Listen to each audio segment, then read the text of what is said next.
Está começando mais um episódio do Virando a Chave, o podcast que te pluga no mundo do empreendedorismo.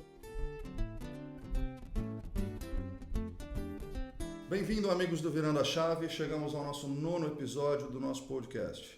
Hoje você vai conhecer a jornada de mais um empreendedor que não nasceu pronto, mas que encontrou seu propósito ao longo da vida e decidiu virar a chave.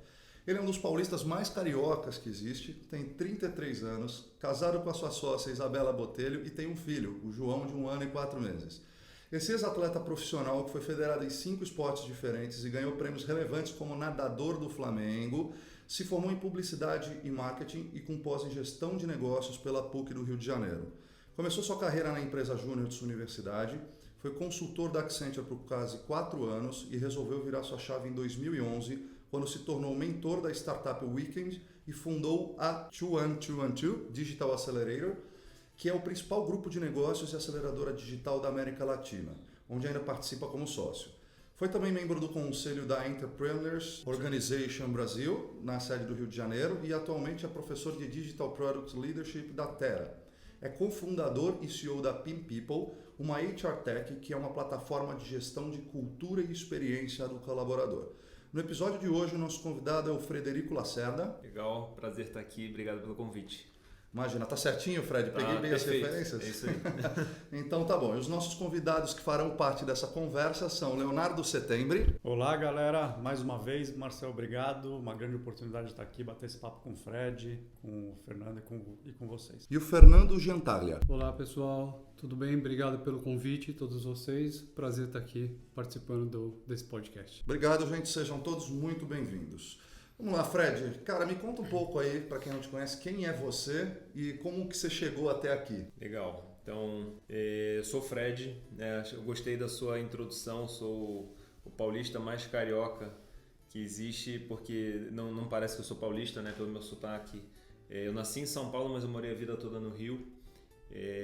Minha juventude foi no Rio, mas eu me considero um ser híbrido nesse sentido, né? Eu sou um pouquinho carioca, um pouquinho paulista, tenho um pouquinho dos dois jeitos. Enfim, eu tenho 33 anos, né? Nasci em 86, muito cedo fui pro Rio, que o Rio me definiu muito como, né, jovem, então pegava onda, vivia na rua, mas como eu falei, sempre tive um pouquinho de São Paulo em mim. E comecei a trabalhar desde cedo, então comecei a trabalhar fazendo coisas até antes, né, durante o colégio, para ganhar algum dinheirinho, e muito porque eu sempre fui muito agitado, sempre fui muito, né, drivado a trabalho. Eu acho que até o fato de ter sido atleta, de ter sido federado, me definiu muito nesse sentido. Então sempre tive uma meta na parede, desde 9, 10 anos tinha uma meta na parede, tinha chefe, tinha cobrança, né, tinha todas aquelas características que definem a nossa vida no trabalho. E foi na natação que, na verdade, né, eu acabei despontando como atleta. Minha vida, eu gosto de falar que ela tem uma versão dela do esporte e uma versão pós-esporte, né? Então, até os 17 eu fui nadador profissional, nadava 2 vezes por dia, treinava aí umas 8 horas por dia, entre treinos dentro da água e fora da água. Vivia aquilo, né? Não saía, não bebia, não fazia absolutamente nada. Estudava e treinava. E era extremamente feliz com isso, né? Com um propósito muito forte, que acho que é uma característica que também define muitos atletas, né? Um senso de realização pessoal muito forte. Com 17 anos eu tive um problema no coração, acabei tendo que parar de nadar, né? Tive que largar o esporte. Acabei descobrindo que era esse problema algum tempo depois, fiz uma cirurgia no coração, estou curado. Mas foi a minha primeira virada de chave, na verdade, né? Foi a virada de chave da vida de atleta, de ter que largar o sonho de ir para uma Olimpíada, de ir para um Mundial, para virar chave para trabalho, para estudo, né? Então foi exatamente no ano que eu fiz faculdade, acabei entrando em publicidade lá no Rio. Meu sonho era trabalhar em agência. Logo no primeiro período acabei indo para a empresa júnior, acabei me apaixonando por consultoria, né? Comecei no marketing, mas acabei indo cada vez mais para o lado de negócios. Isso me fez ir para a Accenture, então eu entrei na Accenture como estagiário. Tive uma carreira super rápida na Accenture, o que na verdade permitiu a minha segunda virada de chave, né? De fato, o momento em que eu me tornei empreendedor. Mas na Accenture eu acho que essa é uma vantagem das consultorias, de você conseguir experimentar muita coisa diferente dentro da mesma empresa. Então eu tive vários empregos, né, dentro da mesma empresa. e trabalhei para multinacionais, trabalhei ao redor do Brasil, trabalhei no Canadá, trabalhei nos Estados Unidos, trabalhei na Suíça. Tive uma experiência super interessante e ainda novo, e com 24 anos eu tinha certeza que aquilo não era para mim, e eu tinha certeza que nenhum dos clientes nos quais eu trabalhei também era para mim. Então eu entrei numa super crise de identidade profissional e fiquei, na verdade, 1 ano cozinhando a hora certa, esperando a hora certa para virar a chave, né? Então eu já tinha tido a empresa Júnior como uma primeira experiência, né, empreendedora, digamos assim, e tinha muito contato com empreendedores lá na PUC, no Rio. E acho que eu fui um pouco contaminado por essa conexão que eu tinha com eles, mas o engraçado é que o momento da virada da chave, né, e eu falo muito isso hoje em dia para outros empreendedores, para outras pessoas que estão querendo empreender, que a gente sempre espera o momento certo, né, o momento ideal.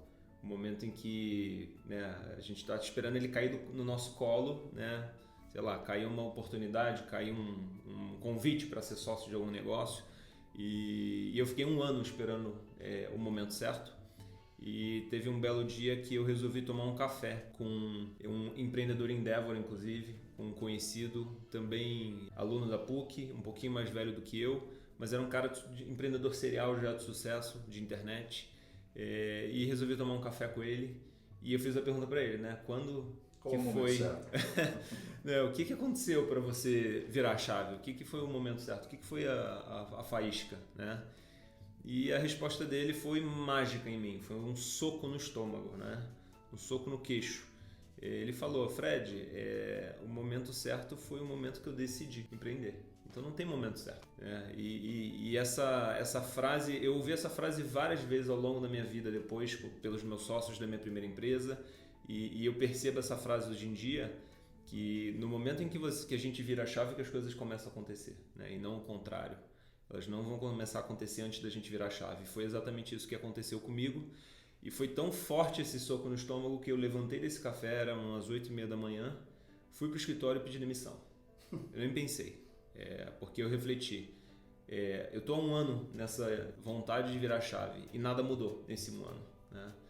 Então eu simplesmente cheguei no escritório e pedi demissão. E aí a minha história empreendedora começou aí, com 24 anos, iniciozinho de 2011, e a minha primeira empresa, né, foi a 21212, que, né, você falou certo também, 21212, pode ser 21212, pode ser do jeito que a gente quiser. Para dar uma valorizada, para o estrangeiro, já viu, Fred? Pois é. Mas enfim, acabou que, por acaso ou não, né, por coincidência do destino ou não, 1 semana depois eu estava começando a construir a minha primeira empresa. Então assim, foi assim que eu cheguei até aqui, né? Então a minha história ela segue, né, aí pela história de ter criado essa primeira empresa e depois ter chegado na Pin People, que é a minha empresa atual. Mas fora isso, né, parece que só trabalho me define, mas eu sempre tive, né, como eu falei, uma ligação muito forte com o esporte, então continuo nessa jornada forte de esporte e com família, né? Então, e família também me define muito. Eu tenho família no Rio, tenho família em São Paulo, tenho família em tudo que é canto, mas mais recentemente eu comecei a criar minha própria família. Então, outra coisa que me descreve muito bem e me define é o meu filho, que é o João, que foi outra virada de chave na minha vida, né? Trouxe um senso de propósito completamente diferente, né? E uma vontade de vencer, agora sendo empreendedor, completamente diferente. Quando que você percebeu exatamente, não sei se além desse café que você teve alguns sinais ou alguns gatilhos que você teve antes de você largar o seu emprego? Tipo, cara, não quero mais ficar dentro de uma caixa e me limitar a uma área só, não quero ter chefe. Teve algum gatilho que te fez empreender ou isso foi instintivo em você? Eu acho que teve um gatilho, e talvez até pela natureza do trabalho que eu fazia. Então eu trabalhava em consultoria, né? Consultoria no modelo muito forte de estratégia, né? E já voltado para pessoas, que talvez por isso é a área na qual eu estou hoje, né? Mas consultoria a gente entrega PowerPoint, né? A gente vende e entrega PowerPoint. E na maior parte das vezes esses PowerPoints eles não são necessariamente implementados. Eles são colocados na gaveta ou eles são descontinuados por algum motivo. Então eu tinha muita dificuldade de perceber o impacto do meu trabalho. E acho que esse sempre foi o maior gatilho para mim, o maior incômodo, né? E eu de novo, né? Eu nasci num esporte de alto nível em que você tem impacto do seu trabalho todos os dias. Então você percebe no teu tempo, na tua performance, no teu resultado. E depois eu acabei indo para uma empresa júnior. Parece uma coisa boba, né? Mas uma empresa júnior ela pode te dar um tipo de experiência que depois você eventualmente sente falta, né?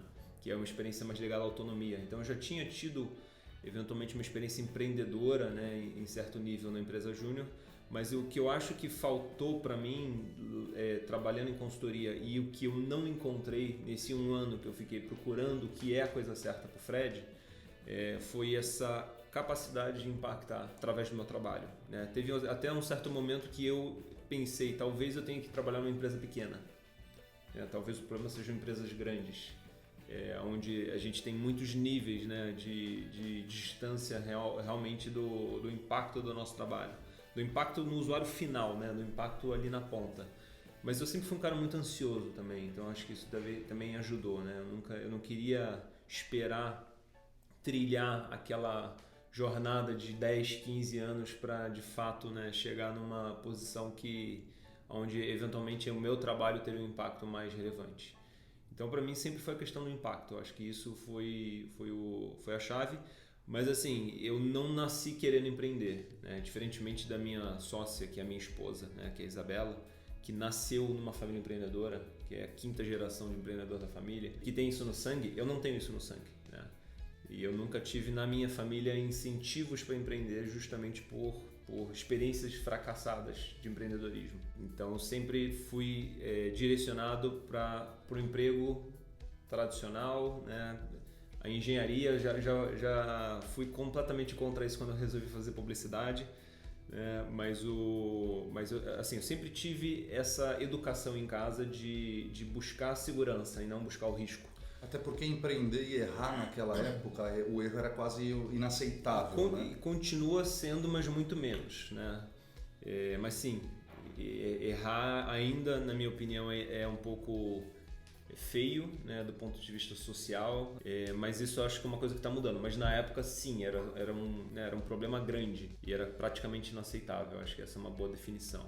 Então, nunca tive esse incentivo em casa, então nunca fui drivado para empreender, nunca tive essa inspiração de dentro, né?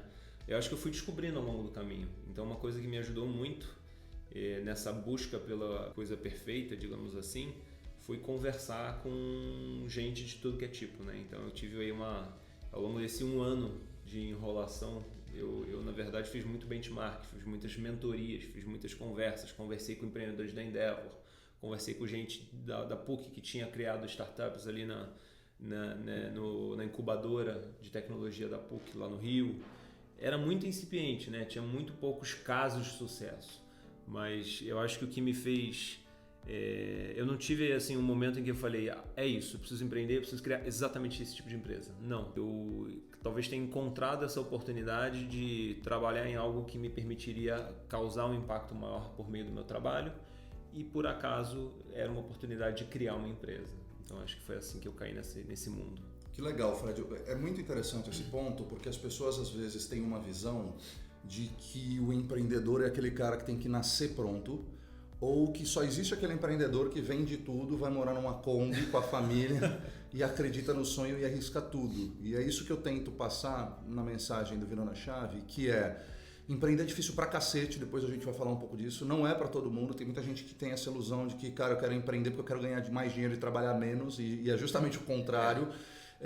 E que a gente pode se formar empreendedor ao longo da vida. Eu tenho uma história muito parecida de ser condicionado a trabalhar numa empresa. Talvez meu irmão é a pessoa mais empreendedora que tem na família, minha mãe hoje é super empreendedora, e eu fui desenvolvendo isso ao longo do tempo. Fred, você se planejou, nesse 1 ano que você fez, você afiou bastante o machado, né? Você foi conversar com gente, você foi entender até porque você não tinha essa veia empreendedora. Além de afiar o machado e tomar muito café, que a gente faz isso, o Nandão está passando por esse momento agora, é o momento azia que eu chamo, toma tanto café que pode dar uma gastrite, mas que é super fundamental para você afiar o machado para você empreender. Além disso, você planejou, você teve um período de planejamento, você foi pensando em novos negócios. Como é que foi? Você meteu o louco e falou, cara, é isso, deixa eu me juntar aqui com mais 2 malucos, vamos ali numa garagem começar a montar um negócio. Como é que foi esse processo? Eu acho que eu não me planejei, tá? Durante esse 1 ano, na verdade, eu estava completamente aberto assim, a novas possibilidades. Eu cheguei até a cogitar voltar para o mundo de publicidade. Nunca tinha trabalhado em publicidade, mas passou pela minha cabeça, né? Mas assim, o que eu fiz, né, instintivamente, eu acho que eu nem pensei muito nisso. Eu guardei dinheiro. E isso foi maravilhoso, né? Acho que todo mundo que quer empreender precisa, né, ter um colchão e não sei se foi por acaso, enfim, eu guardei dinheiro. Isso foi uma coisa que eu fiz, tá? Porque talvez eu achasse que isso ia ser, né, que talvez numa virada eu desceria alguns degraus, né, eventualmente em salário, ou eu eventualmente deixaria de ganhar salário. Mas eu sempre fui um cara que teve muitas ideias, né, daquele que vai tomar banho e sai do banho cheio de ideias, desesperado querendo anotar essas ideias. E eu cheguei a tentar tirar alguma coisa do papel, mas nunca fui muito adiante, porque sou um cara extremamente intenso, né? Então, da mesma forma que quando eu treinava, eu só treinava, quando eu trabalhava, eu só trabalhava. E eu trabalhava 24 horas por dia. Sempre foi assim, em tudo que eu faço, né? E não é só na minha empresa, sempre foi assim, trabalhando para os outros também. Então, eu nunca consegui canalizar energia suficiente para conseguir começar alguma coisa, planejar alguma coisa, né? Então, foi, acho que mais um estilo porra louca, assim. No dia que eu decidi sair, eu já tinha, na verdade, nesses cafés, e eu acho que os cafés são fundamentais, e é uma coisa que eu acho que a gente tem que tomar os cafés não apenas quando a gente quer virar alguma chave, mas ao longo da vida, só tomando cuidado com a gastrite. Mas porque os cafés, mal ou bem, começaram a construir o meu network para empreender. Então foi graças aos cafés e a correr atrás dos cafés que eu conheci os caras que vieram a se tornar meus sócios na minha primeira empresa, né? E eu fiquei namorando uns 6 meses antes de pedir demissão, né? Então a gente ficou namorando. Eles eram fundadores da Movile, né? A Movile é uma das maiores empresas aí do mundo de mobile, e eles eram os fundadores da Anytime, que é uma das startups que fez fusão com a Compera aqui de Campinas e se tornou a Movile. E esses caras, eles estavam, né, e tentaram me levar para a Movile na época, e a Accenture, né, a consultoria, sempre te dando muitas cenourinhas, né, para não te deixar sair. Eu estava em projetos internacionais, estava naquela coisa, né, moleque de 24 anos, viajando, trabalhando de terno na Suíça. Depois eu descobri que eu não gosto disso, né? Graças a Deus eu fugi dessa vida. Mas era sofisticado, né? Então eu estava vivendo o sonho ali. Mas esses caras, eu fiz um namoro. Acho que isso talvez tenha sido o planejamento que eu fiz, né? Eu me conectei com muita gente e quando eu virei a chave eu tinha, na verdade, 2 convites para empreender, para me tornar sócio de 2 grupos diferentes. Então eu acho que isso talvez tenha sido o planejamento, né? O planejamento foi construir a rede que eu precisaria para começar a empreender e guardar dinheiro, mesmo sem consciência de que esse seria o caminho que eu tomaria. Que legal, cara. É bem intuitivo o seu, então foi intuitivo, um planejamento intuitivo que deixa eu fazer um colchão financeiro e deixa eu me conectar, porque networking vale mais do que dinheiro. Exatamente. Você tem um network, você nunca deixa de ter negócio, né? Exatamente. Então, Fred, você falou bastante da parte do propósito e da ideia, né? No começo acho que acaba acontecendo um pouco de tudo, mas hoje na Pin People, o que te levou para isso? Foi a ideia ou foi o propósito? Legal. Eu acho que continua sendo o propósito, né? Eu acho que o propósito continua guiando muito, né, até as decisões que a gente tem no dia a dia de Pin People. Pin People tem, na verdade, 2 histórias, né? Já fui 2 empresas diferentes. E a gente pivotou, né, a palavrinha e mágica dos empreendedores, das startups, graças a propósito, né? Porque a gente viu que o caminho que a gente estava seguindo não conectava com o nosso propósito. Então, assim, a minha história empreendedora, né, a 2112, que foi a minha primeira empresa, não tinha necessariamente um propósito tão claro para mim. Então, não comecei a 2112 porque eu tinha aquele propósito. Na verdade, na 2112 eu vivi o propósito de um dos meus sócios, né, que foi de fato quem começou a 2112 do ponto de vista de ideia, né? Mas ela acabou conectando muito forte, né? A 2112 era uma aceleradora de startups, foi a primeira aceleradora de startups da América Latina em 2011, né? Não tinha nem startup em 2011, o pessoal nem sabia o que era isso. Eu lembro da gente explicando para jornalista da Exame do valor econômico o que é uma startup. É uma loucura, né? Em 2011. E assim, a 2112 ela acabou conectando com um propósito forte porque além de de criar ecossistema, né, que foi um pouco do nosso papel ali, legal, a gente não tem, ninguém sabe o que é startup, você não tem investidores no mercado, você não tem casos de histórias de sucesso, né, de empreendedores digitais para inspirar novos empreendedores. E você tem um gap educacional gigantesco do ponto de vista de empreendedorismo e do ponto de vista cultural para empreender. Então, aquele era o propósito. A gente tem que criar um ecossistema aqui, né? A gente tem que criar os primeiros cases, a gente tem que começar a trazer investidores gringos para o Brasil. E muito do nome da 2112, né? 21 Código de Área do Rio, 212 Nova York. Então, e a gente tinha uma barra azul embaixo dos números, que simbolizava a ponte, né? Então, legal, tem um mercado gigantesco no Brasil, mercado consumidor para produtos digitais, mas eu não tenho produtos digitais e eu tenho muito talento brasileiro que nunca criou absolutamente nada de tecnologia. Então tem um gap educacional, tem um gap de risco, né, de percepção de risco. Vamos trazer dos Estados Unidos a experiência e o dinheiro necessário para acelerar o ecossistema brasileiro. Então foi essa tese. E mesmo não sendo um propósito, não sendo uma ideia minha, conectou muito, né, do ponto de vista de eu conseguir criar, ajudar na construção de um ecossistema que permite hoje que novos Freds entrem nessa vida de forma mais, né, muito mais fácil. Então acho que isso é uma coisa legal. Pin People foi 100% ligado a propósito. Então a história da Pin People, né? Pin People nasceu basicamente com a minha sócia, com a Isabela. A gente já era casado e a Bela, ela trabalhou em RH e sempre, né, viu que o RH, enfim, tinha ficado para trás do ponto de vista, né, de tomada de decisão, de capacidade de tomar decisões assertivas, de tangibilizar o negócio, né? Então sempre foi um tema muito intangível, sempre foi complicado entender gente, lidar com gente. Apesar de ser uma ciência, nunca foi encarado como ciência pelas organizações e foi daí que veio a inspiração da ideia. Mas assim, o propósito ali era felicidade no trabalho, porque a gente passou por isso, né, trabalhando em outras empresas, e a gente em 2011, a Isabela e eu, a gente basicamente fez, em 2011 não, em 2015, a gente fez um exercício de olhar para o lado e a gente viu que mais de metade dos nossos amigos e da nossa geração estavam infelizes no trabalho, estavam buscando algum movimento. E a gente falou, cara, não é possível,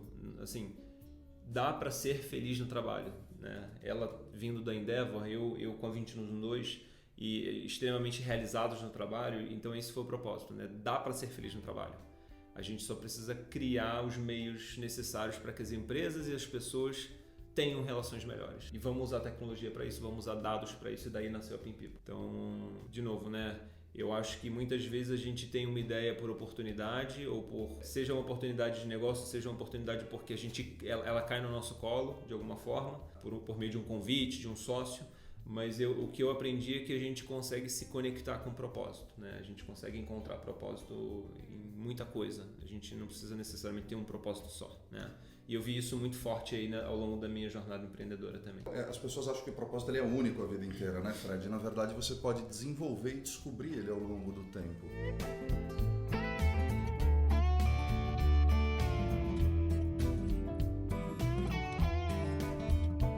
Na tua primeira experiência, você ainda era bem jovem e você meio que virou sócio de uma empresa.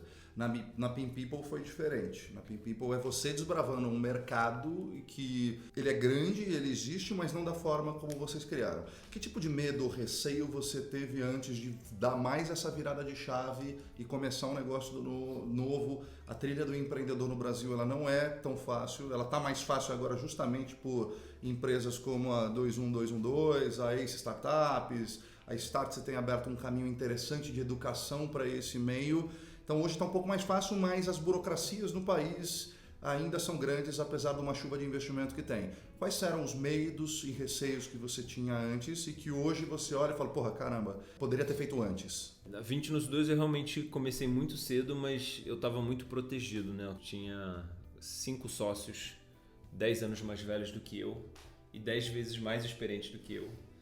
E eu entrei como aquele garoto que tinha experiência em consultoria, né? Todos os meus sócios eram engenheiros de computação e eu era o único cara que sabia, né? Um dos meus sócios brincava, você é o cara que sabe escrever e sabe fazer as coisas acontecerem. Então Então, assim, eu comprei a minha participação, tal como todos eles, com trabalho. Fiquei quase um ano e meio sem salário, graças, né, ao colchão financeiro que eu construí de forma inconsciente, mas isso me ajudou a comprar minha participação, porque a 20 nos 2 era um fundo, né? Então, uma aceleradora no final do dia é um fundo. Então, a gente captou muito dinheiro no mercado para investir em empresas, e os sócios executivos da 20 nos 2 que não quiseram botar dinheiro compraram sua participação com trabalho, o famoso sweat equity, né? E lá eu realmente era muito protegido, né? Porque eu estava no front de operação, eu tocava toda a operação na 20 nos 2, mas eu nunca tive que tomar as decisões difíceis. E eu tinha, né, talvez a mesma sensação que eu tinha trabalhando né, em consultoria com um bom chefe, que é aquele seu airbag. Então, tudo que acontece de errado, toda a pressão para nele, né? E chega em você completamente filtrada, já trabalhada, já né, interpretada, já, enfim, destilada de alguma forma. E a vontade de construir uma empresa nova veio também disso. Eu não me senti empreendendo de verdade, mesmo que tivesse empreendido de verdade. É uma coisa muito louca, né? Porque ao longo daí dos 4 anos de jornada de 21 nos 2, a gente teve que demitir o time 2 vezes, porque o dinheiro acabou, a gente tomou calote de fundo. Isso fez que a gente, né, ficasse sem dinheiro, a gente correu atrás, conseguiu construir outros modelos de captação, recontratamos todo mundo.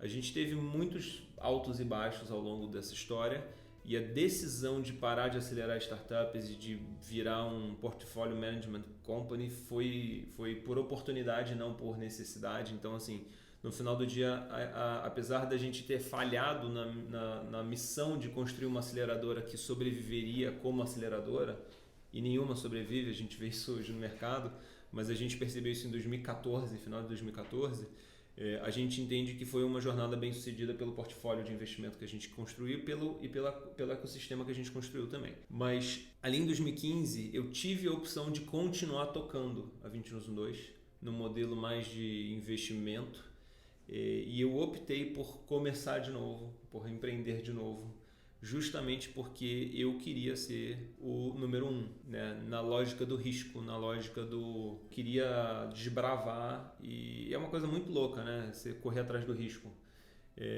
Mas assim, algo que talvez tenha me ajudado a lidar com isso e a não perceber isso como risco, como medo, foi o fato de que na 20 nos 2 a gente investiu em 42 startups. Então eu vivi 42 histórias antes de começar a PinPeople. Então, você já sabia mais ou menos que dava certo, qual que era o caminho? Eu já sabia tudo que eu tinha que fazer de certo e de errado, quer dizer, né? Em alto nível, pelo menos do ponto de vista societário, de boas práticas, eu já sabia. O que eu não sabia é o que é estar mergulhado em uma empresa só, né? E é uma loucura o quanto que você de fato vive a montanha-russa da emoção, sendo o cara responsável por contratar e demitir. Dizem que você tem o seu melhor dia da vida e o pior no mesmo dia. Exatamente. Talvez na mesma semana, vamos dizer assim. Mas é exatamente isso, é uma loucura. Tem dia que você está... E a gente na PinPeople já passou por isso várias vezes também, né? De estar a poucas semanas de acabar o dinheiro. Teve uma vez que a gente ficou a uma semana de acabar o dinheiro, tendo que pensar, a gente vai para o banco agora, o que a gente vai fazer? Vai pedir dinheiro para alguém, vamos para o banco levantar um empréstimo, porque senão a gente tem que demitir todo mundo agora, né? Tem que fechar a empresa, mas tem contrato com o cliente de 1 ano, como é que faz?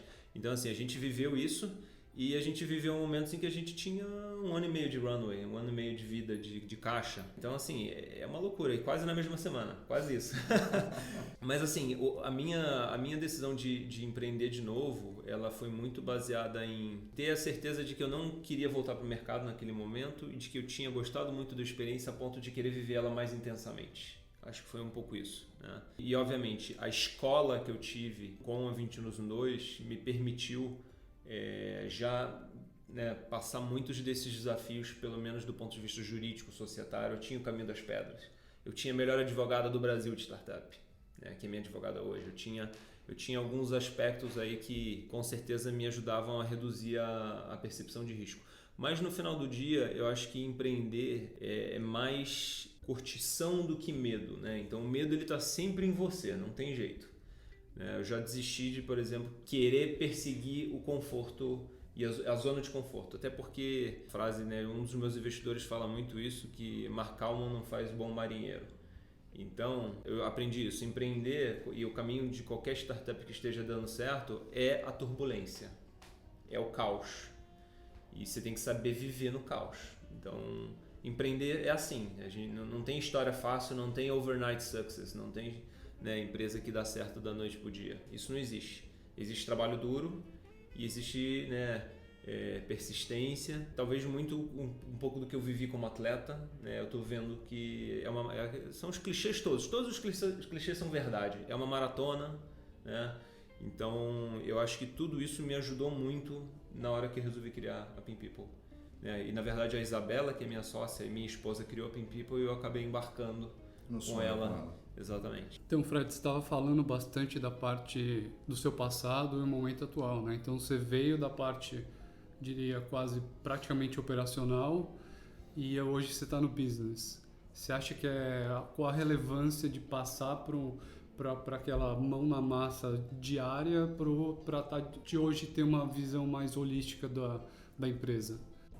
Eu acho que é extremamente importante o operacional, tá? A experiência de ter vivido a operação, de ter tocado a operação na minha primeira empresa, na 2112. E acho que eu tirei isso principalmente da minha experiência com o Accenture, né? Eu aprendi desde cedo, e eu falo muito isso para a geração que está vindo hoje para o mercado de trabalho, eu falo muito isso para todo mundo que entra na Pin People, que a gente tem que viver o operacional, porque o operacional nos permite ter uma visão holística, uma visão de negócio, uma visão por cima depois muito mais acurada e nos permite se tornar também um líder mais empático, né?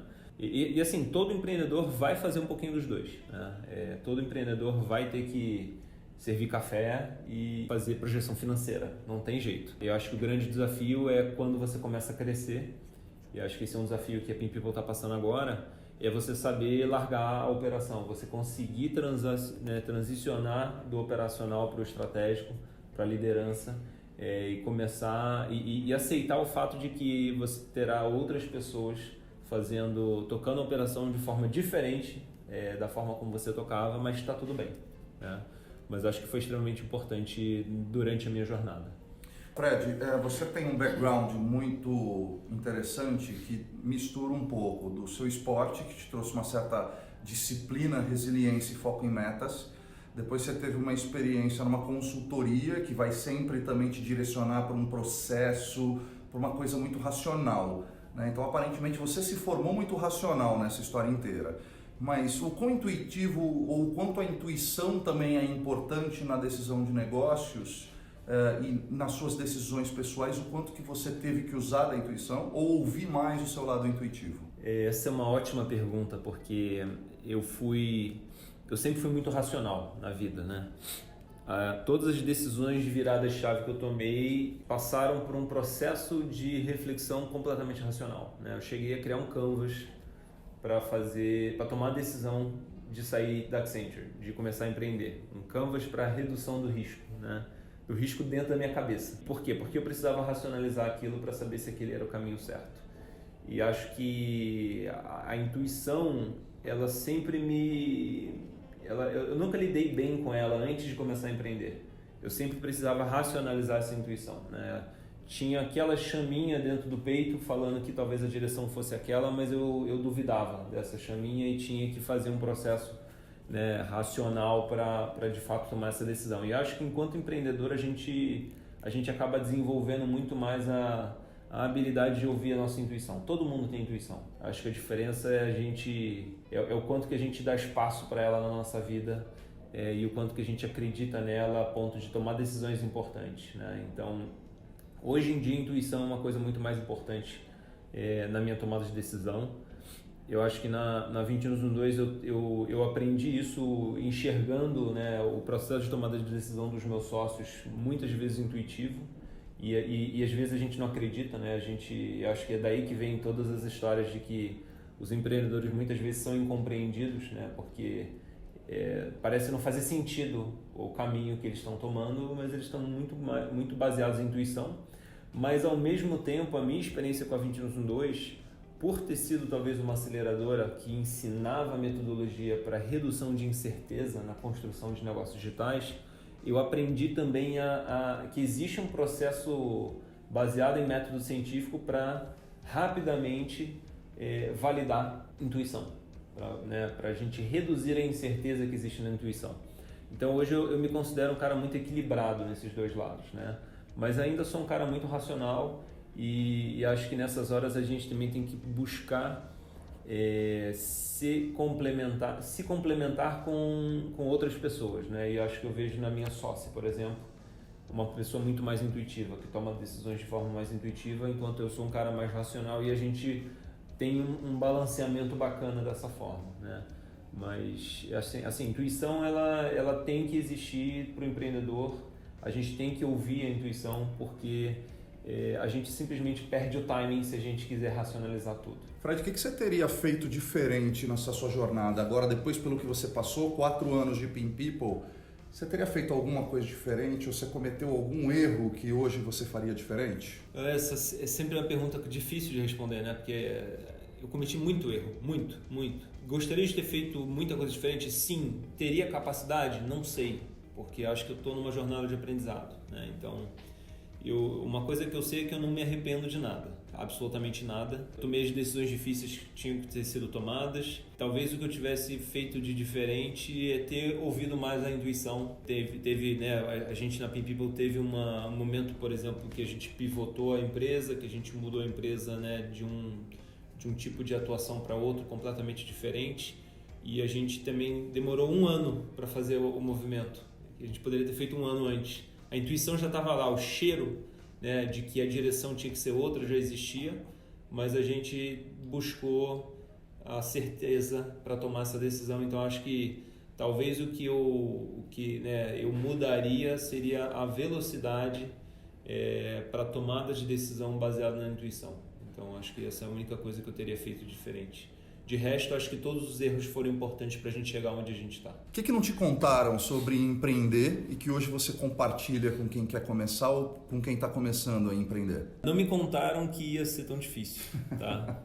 Porque a gente só escuta as histórias de sucesso e a gente só escuta as histórias depois que elas tiveram sucesso, tá? Eu hoje, né, depois de ter sido sócio de 44 empresas, a 21-2, a Pin People e mais 42 aceleradas da 21-2, eu vejo que não existe história de sucesso da noite para o dia, né? Não existe o overnight success, e que todas as histórias de sucesso de empresas, de empreendimentos, de startups, do que for, que estão nos livros, que estão, enfim, no cinema, onde for, elas começam a ser contadas 3 anos depois que elas começaram, 4 anos depois que elas começaram, 10 anos depois que elas de fato começaram. Então, todo mundo teve, né, um período de turbulência ou tentativas anteriores em relação a ter tentado criar negócios que não deram certo até chegar num ponto em que você criou um negócio que eventualmente deu certo. Mas assim, não me contaram que era tão difícil e não me contaram que era tão gostoso também. Então acho que os dois lados, né? O lado do prazer, não me contaram que era tão viciante, mas não me contaram que era tão difícil do ponto de vista emocional, né? Da montanha-russa de emoção, né? De você ter que carregar um piano nas costas e ter que matar um leão todos os dias, porque essa é a sensação, né? Principalmente quando você começa a crescer e passa a ter a responsabilidade de ter funcionários, de ter clientes, de ter compromisso, e você tem que lidar, né, com o fato de que pode estar tudo dando errado, mas você tem que inspirar o seu time, você tem que passar confiança para o mercado. Então acho que talvez esse tenha sido um aspecto aí sobre essa dificuldade, né? Você tem que saber lidar com emoções muito difíceis, você ser muito solitário ao longo dessa jornada. Acho que essa é uma outra coisa que eu não sabia que ia ser assim, né? A gente às vezes, né, a gente pensa, a gente conhece muitos empreendedores, a gente tem muito conteúdo, a gente tem muito isso, mas empreender é muito solitário, porque a gente não necessariamente conta tudo para todo mundo, né? A gente não pode contar tudo para todo mundo, a gente não pode necessariamente dividir para o time ou para o mercado que tem uma semana de caixa na empresa, né? Você tem uma debandada. Então, assim, é muito solitário, você tem que guardar muita coisa para si, você tem que aprender a lidar com isso, com essas emoções, basicamente sozinho. Então acho que talvez essa tenha sido a grande mentira ou a grande verdade que não me contaram sobre o quão difícil é empreender. Fred, você, né, criou uma empresa que tem propósito de levar a felicidade, né, para essa relação empresa-colaborador, e tem uma história de ex-atleta de alta performance, ainda é um esportista, tem uma empresa aí com uma sócia que é a sua esposa, tem um filho pequeno de 1 ano e meio aproximadamente. Como você encontra a sua felicidade, esse equilíbrio com todo esse ambiente? Como você encontra isso e prioriza isso na sua vida? Então, lidar com tudo isso, né? Buscar minha felicidade, buscar meu propósito, eu acho que o pessoal brinca que eu tô all in, né? Empreendendo junto com a minha esposa, né? Todos os ovos na mesma cesta, tendo filho ao mesmo tempo. Então, assim, all in. Sempre fui nesse estilo all in. Acho que isso, né? Eu acho que a felicidade hoje, a minha felicidade está na Pin People, né? E está em casa, obviamente, mas esse meu equilíbrio, eu acho que ele está muito baseado em acreditar no que a gente está construindo, né? Então, eu sempre fui... eu acho que equilíbrio é uma coisa muito pessoal, né? Não acho que equilíbrio seja a mesma coisa para todo mundo. E tal como o propósito, a gente não tem um propósito só. Acho que equilíbrio a gente ao longo da vida a gente tem diferentes necessidades em relação ao equilíbrio, né?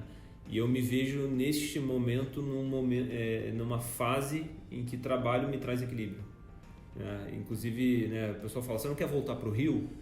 Eu falo: de jeito nenhum. Porque São Paulo me puxa mais do que o Rio, do ponto de vista de trabalho. São Paulo tem uma estrada mais comprida, né? Tem um teto mais alto. Então, eu acho que o equilíbrio hoje eu encontro justamente em fazer o que eu acredito, né? Em investir muitas horas no propósito da Pin People, que é fazer as pessoas serem mais felizes no trabalho. E o fato de eu acreditar que a gente está construindo uma coisa bacana faz que isso não seja trabalho, né? Obviamente eu tenho que buscar o equilíbrio do ponto de vista, né, de saúde, do ponto de vista familiar, social. E uma coisa que eu tenho feito muito, talvez até de forma egoísta, tá? Porque eu estou usando o time da Pin People para me forçar a buscar esse equilíbrio, né? E a gente, até no início do ano, a gente fez uma dinâmica dentro do time da Pin People em que a gente tinha que anotar num post-it, responder várias perguntas em post-its, mas uma dessas perguntas era: o que você deseja que os outros pinners, né, que são as outras pessoas que trabalham na Pin People, façam de diferente esse ano? Como é que você quer que os pinners cuidem de si mesmos esse ano? Então essa era a pergunta. E eu basicamente desejei que os pinners busquem equilíbrio, né, do ponto de vista de trabalhem em alta performance, mas consigam equilibrar isso com outras coisas que são importantes na vida. Porque essa era uma mensagem para mim mesmo, né? E essa era a dinâmica, né? No final da história legal, você está desejando coisas e garanta que você está fazendo elas também na sua vida, né? Então essa foi um pouco da dinâmica. E acho que é uma coisa que eu estou tentando buscar esse ano, né? Então, ano passado foi um ano em que a Pin People captou um pequeno round de investimento, em que a Pin People pivotou completamente, então foi um ano muito difícil. Foi um ano em que a gente teve que, né, cortar salário de sócio, todas aquelas histórias que acontecem, né, com empreendedores, e eu fiquei a maior parte do ano sem fazer exercício.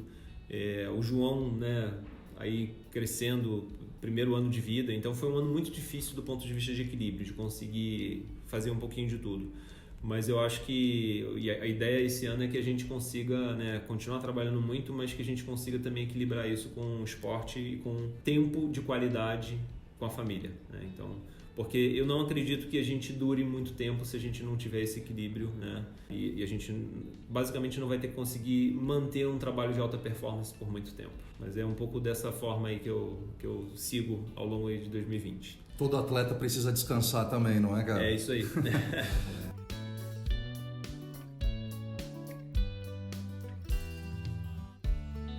Fred, se você pudesse indicar só 3 coisas para alguém que quer começar a empreender, quais seriam? Difícil pensar em 3 só, né? Mas eu acho que 2 assim são bem óbvias para mim. A primeira delas é gente, pessoas. Tome muito café com pessoas. Atraia as melhores pessoas possíveis, né? Se cerque das melhores pessoas possíveis. eu acho que a gente, né, eu acho que, assim, principalmente, eu estou vivendo isso nesse momento na Pin People, né? Tem um momento que você consegue levar a empresa sozinho por algum tempo, mas em algum momento a empresa ela não cresce se ela depende só de você. E eu acho que isso vale tanto na lógica de ter sócios que te complementam, né? Ter sócios que de alguma forma equilibram a equação e que são diferentes de você, que permitem que você, né, tenha aí uma sopa melhor, porque a sopa é resultado dos ingredientes, né? E gente que vai permitir também que a sua empresa cresça. Então, aquela máxima, aquele super clichê de sempre contrate pessoas que sejam melhores que você. Acho que isso é uma verdade assim, muito forte quando a gente está empreendendo. O segundo é foco. Então, essa é uma coisa que eu talvez tivesse feito de diferente também na minha jornada. Eu teria tentado ter mais foco, né, em fazer uma coisa só. A gente, às vezes, tende a querer atirar para muitos lados diferentes. E o segredo, na minha opinião, e o segredo, enfim, na opinião de todo o mercado e nas histórias de sucesso, é você resolver um problema pequeno para um nicho de mercado e crescer a partir dali. Então, acho que ter foco, né, é uma coisa extremamente importante. E talvez a terceira dica é mergulhar em alguma coisa que tem a ver com você, né, que tem a ver com o seu propósito. Eu acho que isso, a resiliência, ela vem daí, né? Eu não acho que haja pessoas mais ou menos resilientes. Eu acho que há pessoas que conseguiram colocar, né, a energia nos lugares certos. E isso faz que a gente, assim, ultrapasse os desafios que vão aparecer. A história não vai ser fácil, não vai ser simples, vai ter muito desafio do ponto de vista de... A tua empresa vai quase quebrar várias vezes, você vai ser processado, você vai da noite para o dia vão surgir concorrentes 10 vezes maiores do que você, e você vai continuar persistindo se você acreditar no propósito da sua empresa. Então, acho que isso é muito poderoso do ponto de vista aí de empreendedorismo. Legal. Fred, conta um pouco para quem não conhece o que é a Pin People e que dor que ela resolve. Ela é um B2B, ela é um B2C, que dores que ela resolve? Legal. Pin People é um software, tá? Uma plataforma B2B, e a gente é focado em resolver o problema que existe em toda organização, que é o fato das organizações não conseguirem fazer a gestão, cuidar da experiência, cuidar das pessoas da melhor forma possível. Então, hoje, né, esse problema que a gente pode, enfim, chamar ele de várias coisas, mas ele resulta em alto turnover, né? As empresas perdem talentos, as empresas acabam não conseguindo extrair o melhor das suas pessoas do ponto de vista de performance e produtividade, e elas não entendem exatamente o porquê, elas percebem isso tarde demais e elas acabam, né, as soluções alternativas que existem hoje são soluções que não combinam com o modelo do ambiente de trabalho que existe hoje, que é um ambiente muito dinâmico, né? Você tem gente entrando, gente saindo da sua empresa o tempo inteiro, gente mudando, e a gente só conversa com os colaboradores uma vez por ano com uma pesquisa de clima e engajamento que pergunta a mesma coisa para todo mundo. E a gente demora 3-4 meses para conseguir analisar os dados, para tomar decisões e construir planos de ação para pessoas que não estão mais na empresa. Então, assim, não faz o menor sentido. Então, esse é o problema que a gente resolve, né? A gente construiu uma plataforma que ajuda as organizações a entender o que está acontecendo em tempo real, considerando quem é a pessoa que trabalha na sua empresa, em que momento ela está na jornada dela e o que importa para ela. E a gente faz isso usando o conceito de Employee Experience, né? Um conceito que nasceu há mais de uma década no Customer Experience. Então as organizações elas já fazem isso muito bem quando elas pensam no cliente. E o que a gente faz a gente traz todo o expertise do Customer Experience para dentro das organizações e trabalha usando tecnologia e ciência de dados, então software por meio da coleta de dados com pesquisas automatizadas e algoritmos de inteligência artificial, análise de dados, analytics, para ajudar as organizações a tomar decisões melhores em relação à jornada do colaborador. E a gente faz isso hoje basicamente por meio de 3 produtos. Um produto de onboarding, para ajudar as organizações a acelerar a produtividade de novos colaboradores, aumentar o nível de engajamento de novos colaboradores e reduzir turnover crítico. Um produto voltado para a jornada, que é muito baseado em pesquisas que vão ser pesquisas de experiência, mas a gente acaba fazendo também pesquisas de engajamento e clima mais frequentes, e um produto voltado para saída do colaborador da organização, que a gente chama de offboarding, que é um produto que hoje está substituindo as pesquisas as entrevistas de desligamento que historicamente são feitas porque tem que fazer e não se usa os dados para absolutamente nada. Cara, vocês já conseguem medir na prática o resultado disso na empresa? Já existe alguma métrica? Porque é um trabalho de longo prazo, né, Fred? Não é um negócio de curto prazo. Não adianta uma empresa que tem 90 anos, cheio de paradigma, achar que em 3 ou 6 meses vai resolver esses problemas, essas dores. Eu imagino que isso seja um trabalho de longo prazo, mas hoje vocês já conseguem medir o impacto real disso nos indicadores da empresa? Conseguimos. A PinPeople ela teve muitos pilotos aí ao longo da sua história, né, justamente para construir esses cases de sucesso.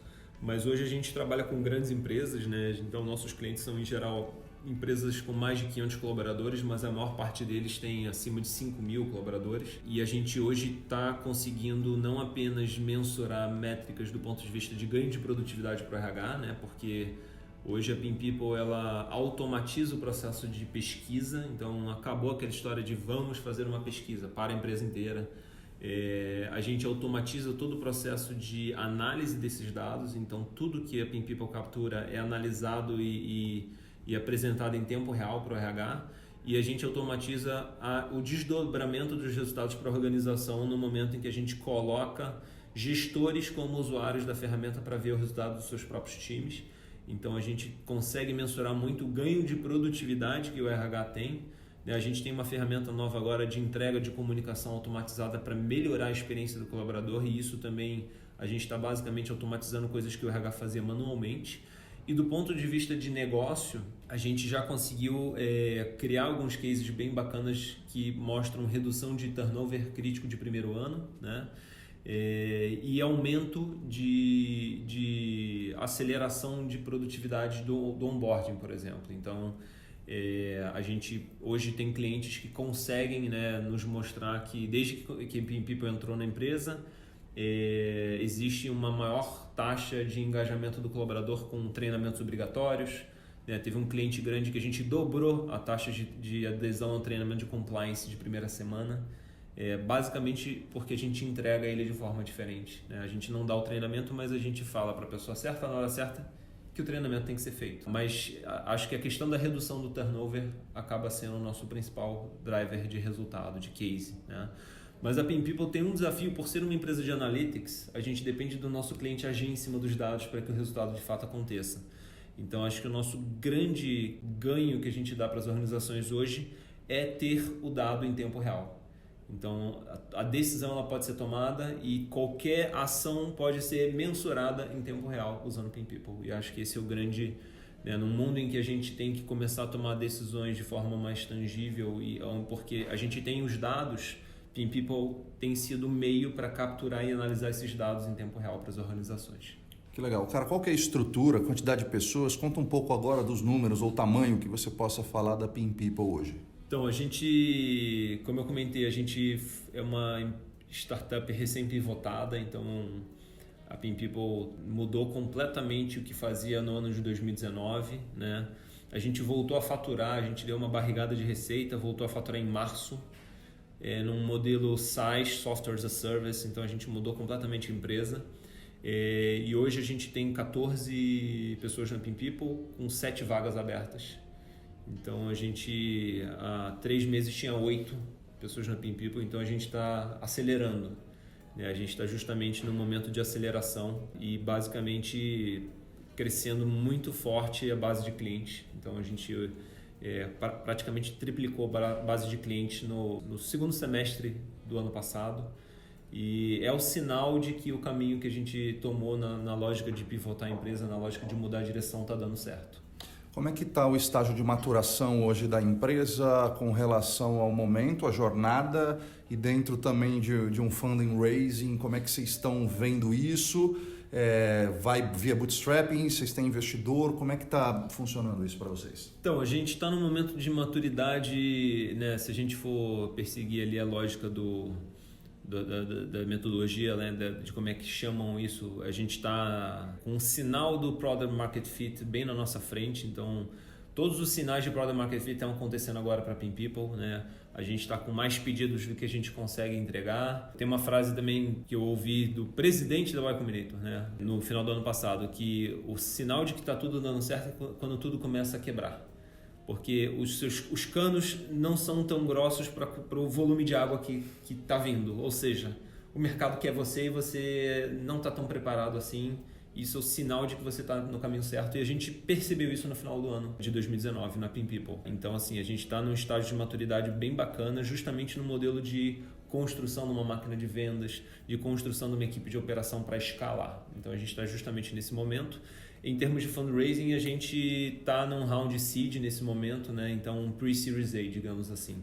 Então, se preparando justamente para fazer uma captação maior nos próximos 18 meses. Quão importante numa captação de investimento é a grana, que obviamente que é o pulmão da empresa, mas o quão importante também é você escolher um investidor que pode, por exemplo, te ajudar a pivotar para um modelo mais rentável.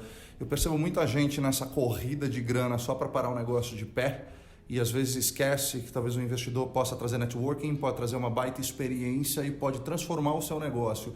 Como é que é a análise de vocês? O que você acha desse ponto? Legal.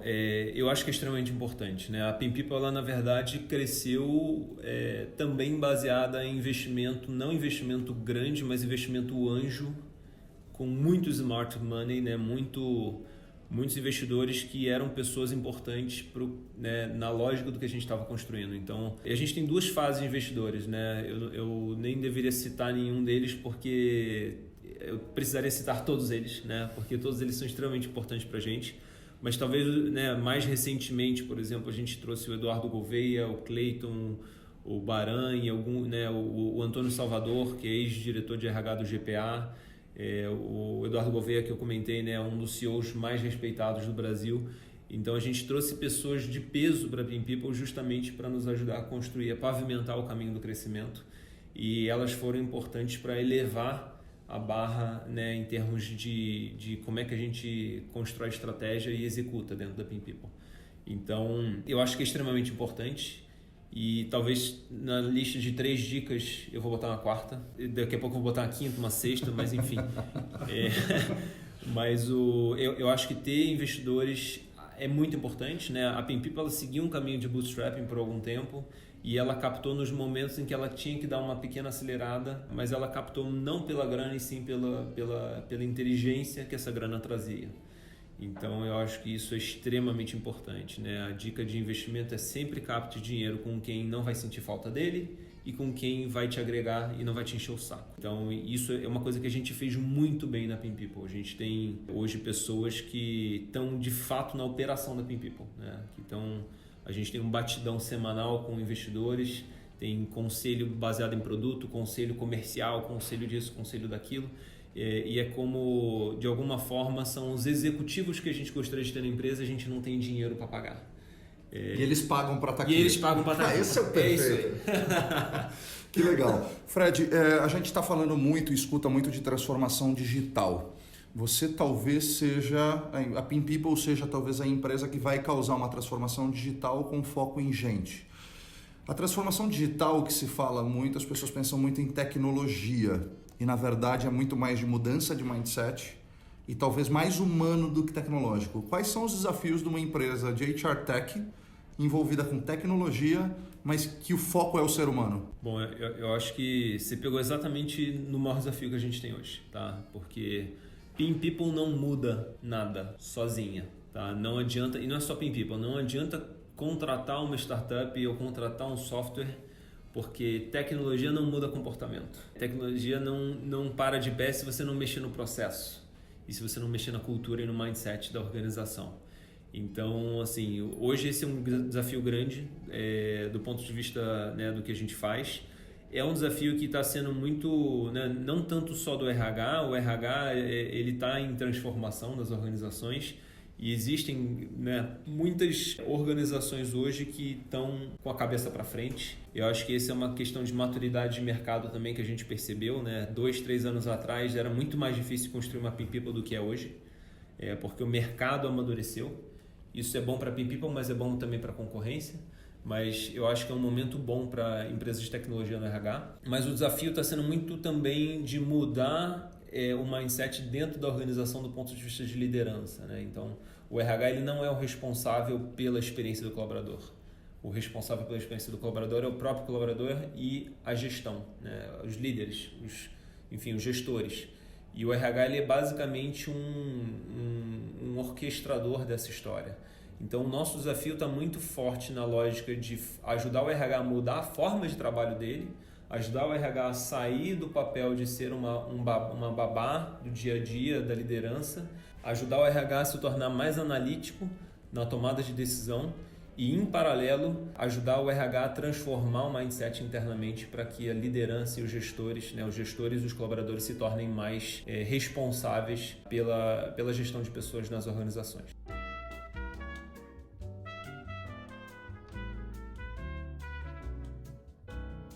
Fred, a gente sabe que o Employee Experience hoje é muito olhado pelas empresas, né? E por motivos óbvios. E você falou de tamanho de empresa, né? A partir de 500 e muitos clientes acima de 5 mil. Existe algum perfil de empresa que esteja mais aberto, olhando para isso, seja por cultural, por visão da gestão, por mercado que ela esteja, que esteja mais apta para o seu negócio? Eu acho que não existe muito um perfil específico de empresa, acho que está todo mundo olhando para isso. Tem muita literatura que diz que talvez o Employee Experience seja a nova roupagem do RH, né? O novo modelo de atuação do RH, que olha para a jornada do colaborador como uma coisa só, que não está mais preso àquela lógica de subsistemas que sempre existiram dentro do RH, né, e que pensa no colaborador como um cliente de fato, como um cliente interno e bota ele no centro de toda a decisão. E eu não acho que isso seja uma coisa característica necessariamente, né, de uma grande empresa. A gente, né, por estratégia, e acho que essa é uma das lógicas aí de ter foco, a gente resolveu focar na grande empresa, porque é impossível a gente construir um produto que seja bom para todo mundo, né? Pelo menos no início. Então, né, uma das dicas que eu coloquei né, para todo mundo que quer virar a chave e começar a empreender é ter foco, né? E foco não é só fazer uma coisa só, mas também fazer uma coisa só para uma pessoa só, né? E para uma pessoa só que preferencialmente represente um mercado grande. Então, foi um pouco da decisão que a gente tomou. E a gente poderia ter construído um produto muito bom para pequenas e médias empresas ou um produto muito bom para grandes empresas. A gente decidiu começar pelas grandes empresas e descer para as pequenas e médias empresas no futuro. Então foi muito mais uma decisão de qual é o perfil de cliente ideal inicial. A gente apostou muito em empresas que vão ter budget e que vão ter base de dados, base de colaboradores para conseguir bancar eventualmente o desenvolvimento da nossa solução. Mas a ideia é que a gente construa esse produto para pequenas e médias empresas no futuro. Qual que é o próximo passo ou quais são os próximos passos da Pin People aí dentro do planejamento de vocês? Bom, a Pin People hoje tem como grande objetivo crescer. Então a gente quer crescer do ponto de vista, né, de expandir a nossa base de clientes. Não temos ainda planejamento de internacionalizar a Pin People. O Brasil é um mercado muito grande, apesar de já termos operação internacional do ponto de vista de alguns clientes que têm escritórios fora do Brasil e usam Pin People em inglês, em espanhol e por aí vai. Então o nosso grande objetivo ao longo aí de 2020 é crescimento e expansão também dos nossos produtos baseados em inteligência artificial. Então a Pin People ela sempre teve um pé na inteligência artificial. Então a primeira versão da Pin People, né, quando a gente ainda era plataforma de recrutamento e seleção, foi totalmente baseada em machine learning, redes neurais. E a gente hoje trabalha muito forte com algoritmos de predição e algoritmos de NLP, que é Natural Language Processing, que é basicamente uma forma de você interpretar comentários abertos para fazer análise de texto, né? Para explorar o lado qualitativo das pesquisas. Então, nosso grande objetivo, além de crescimento, é desenvolver produtos, né, que sejam de fato mais efetivos para os nossos clientes do ponto de vista de inteligência de dados. E vamos aqui para o ping-pong agora, para você dar umas dicas rápidas aí para quem quer empreender. Que aplicativo você hoje não se imagina vivendo sem? WhatsApp? Tá. Acho que todo mundo, né? Né? Todo mundo. Mas eu acho que assim, o WhatsApp, pelo ponto de vista de comunicação, de troca, LinkedIn está sendo uma ferramenta extremamente importante, então é um aplicativo extremamente importante para mim. Eu acho que todo aplicativo ligado à produtividade, então eu tenho um monte, né? Eu uso muito o Evernote, eu abandonei os cadernos físicos, né? Estou muito no Evernote agora. E também aplicativos que me permitam ser mais produtivo, principalmente do ponto de vista de task list, de to-dos. Perfeito. Qual que é a rotina de trabalho que você não abre mão? Acordar cedo e começar cedo. Eu acho que isso é fantástico, isso muda a vida, na minha opinião. Obviamente tem gente que é mais noturna, e eu sempre achei que eu era um cara mais noturno, até o momento que eu comecei a dormir mais cedo e acordar mais cedo para trabalhar mais cedo. Então acho que é uma rotina que eu não abro mão, matar os leões pela manhã, porque no final do dia sempre dá um monte de, né, tudo que não está planejado acontece, então eu acho que é uma coisa que realmente faz muita diferença. E rotina de vida pessoal que você não abre mão? Da mesma forma, acordar cedo para fazer esporte, né? Então acho que essa é uma coisa importante, e passar pelo menos aí 2-3 dias da semana, passar 1 horinha de qualidade com o João, com meu filho. Então, uma rotina de vida pessoal que eu não abro mão. Inclusive, eu e a Isabela, que é minha sócia, a gente instituiu o 3º turno lá em casa. Então, muitas vezes a gente vai cedo para casa, a gente fica com o João um pouquinho, bota ele para dormir e trabalha mais 3-4 horas de casa. E aí termina aí umas 9, 10 da noite e vai dormir. Então, isso é uma coisa que nos permitiu atingir bastante equilíbrio também.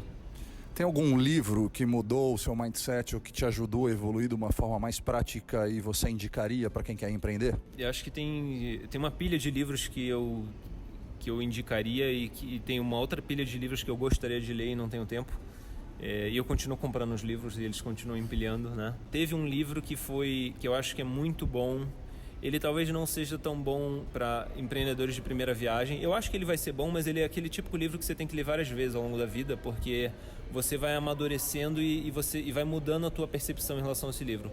O livro é Hard Things About Hard Things. E ele basicamente fala do lado difícil de empreender, que é o que a gente não escuta e é o que ninguém nos fala, e é um livro baseado nisso. Cara, se você tivesse dinheiro infinito hoje, assim, o que você faria o resto da sua vida? Continuaria construindo startups e empreendendo. Então, eventualmente investiria em mais startups. Eu acho que isso é uma coisa, né? Investiria no sonho de outras pessoas, com certeza. Mas eu brinco muito com isso, né? Eu acho que quando a gente está trabalhando em algum lugar, e acho que isso tem muito a ver com virar a chave, a gente quer ganhar dinheiro para parar de trabalhar.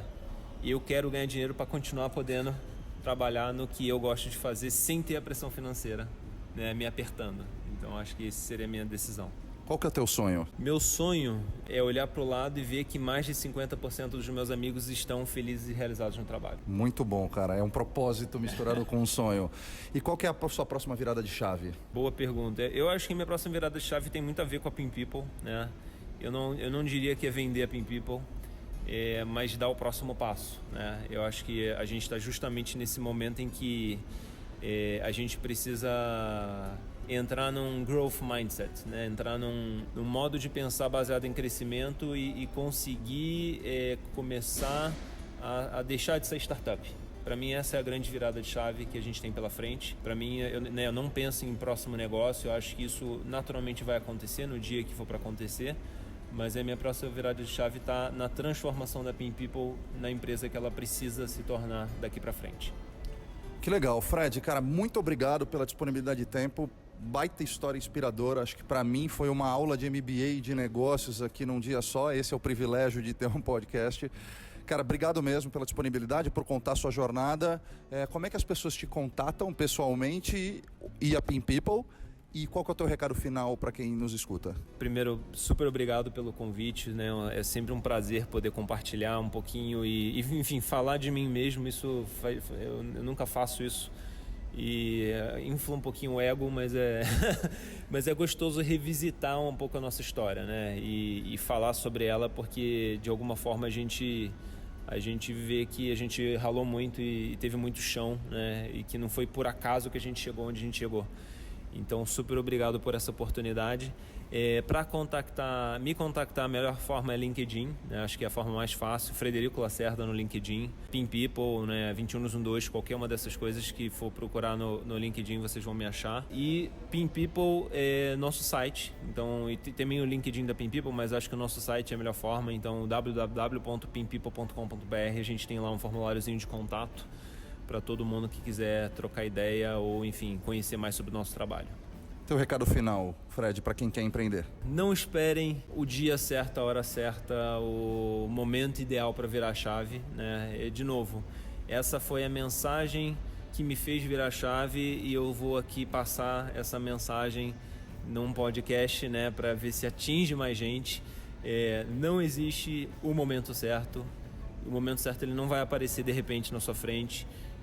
O momento certo é criado quando a gente decide criar o momento certo. Então, a hora certa de virar a chave é a hora que a gente decide virar a chave. Então, essa é a grande provocação e mensagem final que eu quero deixar para todo mundo. Valeu. Leozão, obrigado mais uma vez pela tua participação aqui com a gente. Como que as pessoas te acessam e qual o teu recado final? Eu que agradeço, Marcel, mais uma vez. Valeu, Fred, por trocar toda a sua história, sua experiência. Valeu, Nandão, por compartilhar também aí desse momento. Recado final, acho que é muito legal ver esse movimento das empresas, né? E muito importante de olhar para o colaborador de uma forma mais individual e preocupado também com o bem-estar.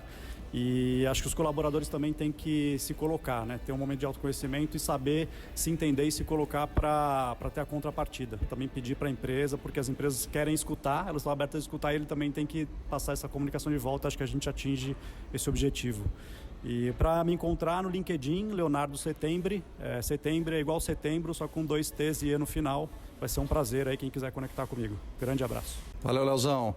Nandão, obrigado pela primeira participação aí, espero que seja a primeira de muitas. Como é que as pessoas te contatam? O teu recado final. Bom, Marcel, obrigado pelo convite, prazer conhecer todo mundo. Legal ver que tem muitas ideias saindo da cabeça, indo para o papel e virando empresa. E como eu estava falando, é difícil fazer isso no Brasil e ficar contente e ver que isso está virando realidade, né? E para me achar, LinkedIn, como para todo mundo é mais fácil, Fernando Giantaglia, pode mandar mensagem, estou sempre online. Obrigado. Valeu, Nandão. Espero que esse episódio tenha lhe gerado algumas reflexões e insights, que você tenha gostado e que a partir de hoje tenha mais vontade e coragem para virar sua chave. Se quiser se conectar com a gente, temos um grupo no Telegram, o link estará na descrição desse episódio, é só entrar lá e a gente fazer um networking genuíno.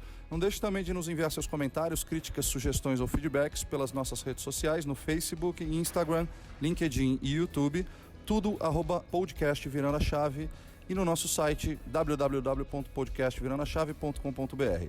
Se você quiser conhecer um pouco mais sobre minha rotina depois que eu virei minha chave também, me segue lá no Instagram, no @marcelpnobre ou no LinkedIn, onde produzo conteúdos diários. É só digitar Marcel Nobre Podcasters que leva lá para o meu perfil. Se você estiver curtindo esse episódio pelo Spotify, não esqueça de clicar no botão seguir para acompanhar os nossos próximos episódios. Se estiver ouvindo pelo iTunes, deixe lá suas 5 estrelinhas e nos dê seu feedback. Tchau e até a próxima.